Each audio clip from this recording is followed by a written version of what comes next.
Bonjour, je m'appelle Ateb Baroudi, je suis pédicure podologue et aujourd'hui on va parler du syndrome de fascia lata.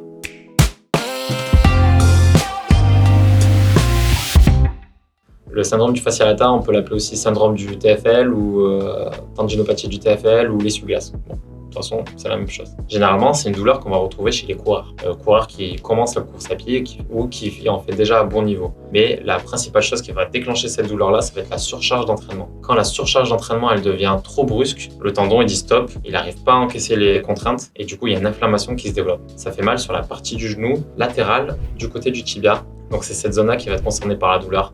Ça fait très mal et généralement c'est au bout de 20 à 30 minutes de course que ça vous fait mal. La première chose à faire quand vous avez fait ça, c'est diminuer l'activité sportive. Diminuez votre activité sportive et ensuite vous la reprenez de manière très progressive. Il ne faut pas hésiter à enchaîner entre marche et course. Ensuite, si jamais ça ne marche pas, vous pouvez consulter un kinésithérapeute. Le kinésithérapeute il va pouvoir vous donner des exercices de renforcement musculaire, notamment sur la stabilité du genou qui va être généralement en cause dans ce genre de pathologie. Donc faites bien vos exercices. Si jamais ça ne passe pas au bout de plusieurs mois, 2-3 mois, vous n'avez pas d'amélioration, vous pouvez consulter un pédicure podologue. Le pédicure podologue, il va regarder votre manière de courir, votre manière de marcher, votre manière de vous tenir debout.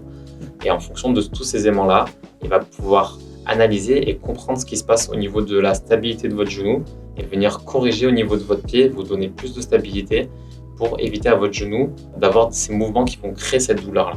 Généralement, ça va vous permettre de diminuer la douleur et d'être plus tranquille. Si ça ne marche pas, au bout de plusieurs mois de semelle et plusieurs mois de rééducation musculaire, il faudra se diriger vers un rhumatologue ou un chirurgien orthopédique qui va pouvoir vous proposer une infiltration. Ça diminue la douleur, mais c'est pas le top. Attention aux anti-inflammatoires. Les anti-inflammatoires, ça marche bien pour diminuer la douleur, mais par contre, ça empêche l'inflammation et ça empêche le tissu de se réparer. Donc ça, c'est pas une bonne chose à faire et ça risque de retarder votre guérison. Si jamais vous avez un doute, si jamais vous avez des questions, n'hésitez pas à me les poser en commentaire et j'y répondrai. Bonne journée à vous.